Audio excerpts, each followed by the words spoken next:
Hello guys, আসসালামু আলাইকুম। আজ আমি আপনাদের দেখাবো ইলাস্ট্রেটরের ল্যাসো টুলের কাজ। এখানে আমাদের ল্যাসো টুল হলো ব্রেক সিলেকশনের নিচে, এটা হলো ল্যাসো টুল। আমরা যদি কিবোর্ডে কিউ প্রেস করি তাহলে ল্যাসো টুল পাওয়া যায়। এখন আমাদের প্রশ্ন হলো ল্যাসো টুলের কাজ কি? ল্যাসো টুলের কাজ হলো এটি সিলেকশনের কাজ করে। যেমন এই সিলেকশন টুল দিয়েও যেমন সিলেক্ট করা যায়, ব্রেক সিলেকশন টুল দিয়ে সিলেক্ট করা যায়, তেমনি ল্যাসো টুল দিয়েও সিলেক্ট করা যায়। এখন আমি আপনাদের দেখাবো কিভাবে ল্যাসো টুল দিয়ে সিলেক্ট করা যায়। প্রথমে আমি একটি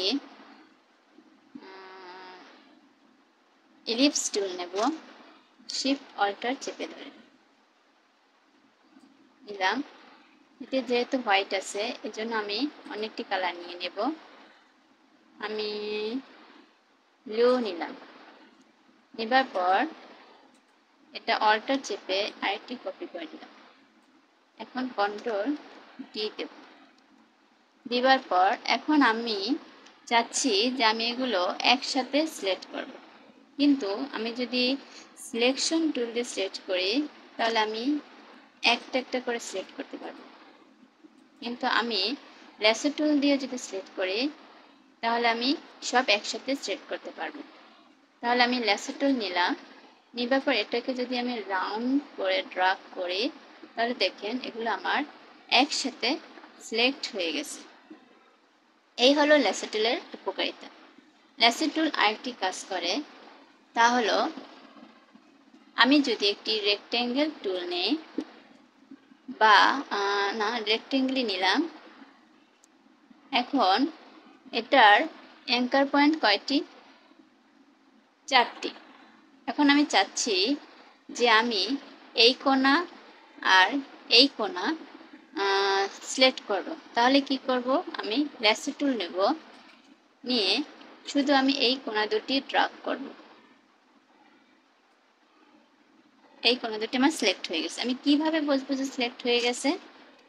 দেখেন আমার এই কোণা কিন্তু সাদা আছে, কিন্তু এই কোণা সাদা নেই।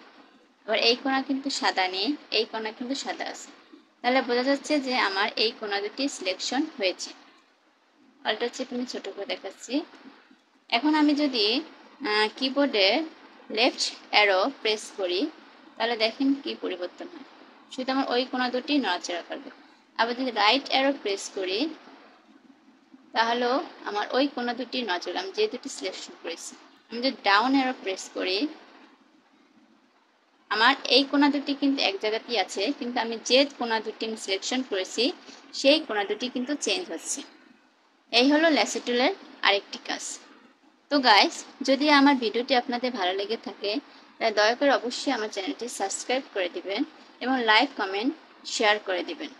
Thanks for watching my video.